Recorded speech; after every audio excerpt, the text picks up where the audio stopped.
Ok, vamos lá desempacotar isso. Hoje a gente mergulha em fontes sobre um Odu bem particular das tradições afro-brasileiras. O Caran, Isso mesmo. sabe, uma daquelas energias ou signos que se mostram nos jogos divinatórios. Temos aqui transcrições de vídeos, textos, bastante coisa sobre ele. Um material bem rico, sim. E para dar um contexto rápido, né, o Caran é conhecido por ser o primeiro a falar no Merim de Logum. Aquele jogo dos 16 búzios. Exato. Ele aparece com um búzio aberto e 15 fechados. E a ligação dele com o Exu é central. É fundamental. E olha, o nosso objetivo aqui é ir além daquela visão simplista, né? Sim, Porque o Caram muitas vezes leva essa fama de negativo, sabe? Mensageiro de problema. é o que mais se ouve, né? Pois é. Mas o que é fascinante nesses materiais é justamente a complexidade que eles mostram. É uma energia com muito mais camadas. Esse é o ponto-chave. Porque várias fontes trazem alerta, sim.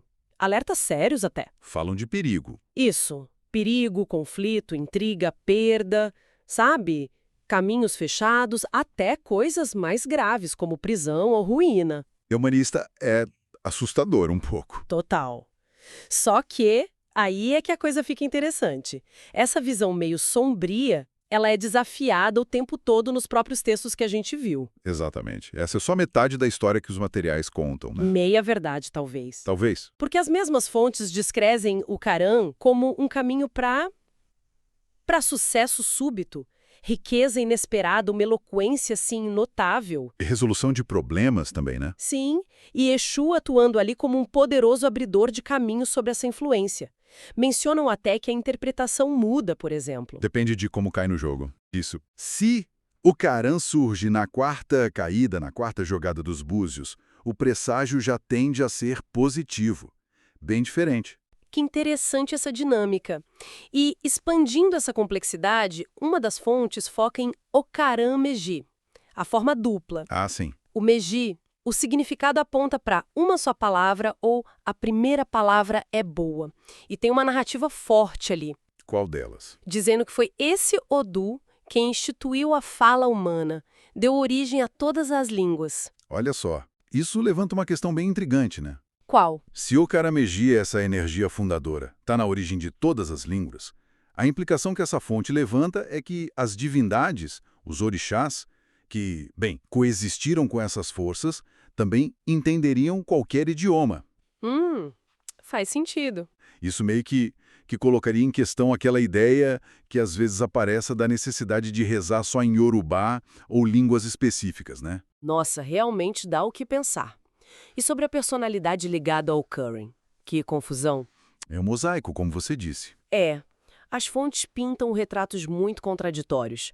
Ora a pessoa de caráter difícil, vingativa, preguiçosa. O lado negativo que se espera, talvez. Pois é, mas aí em outra descrição são indivíduos brilhantes, versáteis, passionais, criativos, bem-sucedidos, com forte inclinação para a magia. Uma dualidade na própria pessoa, então. Sim, falam de desconfiança, de medo, mas ao mesmo tempo de uma natureza aguerrida, lutadora. É. Apesar dessas contradições todas, alguns traços parecem mais consistentes nessas descrições, sabe? Quais, por exemplo? Uma personalidade forte, isso é quase unânime, a tendência a não receber reconhecimento por coisas boas que fazem. A ingratidão que mencionam. Exato. Enfrentar ingratidão e um detalhe curioso, uma aparente resistência a feitiços. Tanto os ruins quanto os bons. Resistência a feitiços? Como assim? É o que uma fonte sugere. Talvez isso explique um pouco a fama de serem teimosos, meio donos da razão. Interessante. E essa ideia de poder, de transformação, até de imprevisibilidade, tem exemplos nas histórias, né? Sim, como naquela de Xangô e Oiá buscando seus poderes através de Okara e Meji. Ah, sim. E Oiá recebe o clarão do raio, Sim, que vem antes do trovão de Xangô. mostra Okaran ali em ação, catalisando mudança, invertendo a ordem natural das coisas. O raio antes do trovão. Invertendo a ordem, forte isso. Ou aquela outra lenda, de Okara em Meji, transformando um filho único em gêmeos. Destaca esse poder de duplicar, de alterar destinos. a gente vê Ocaran como essa força de movimento. Movimento. E conectando isso tudo ao quadro maior, Ocaran emerge como essa força motriz. Às vezes turbulenta, associado a fogo, terra, ar, pode trazer uma sensação de pressão, de sufoco, como uma fonte descreve, Uhum. mas é, inegavelmente, uma força de criação e transformação.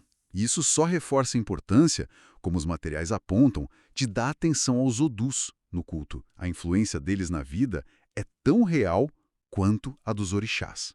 Então, resumindo, o que tudo isso significa?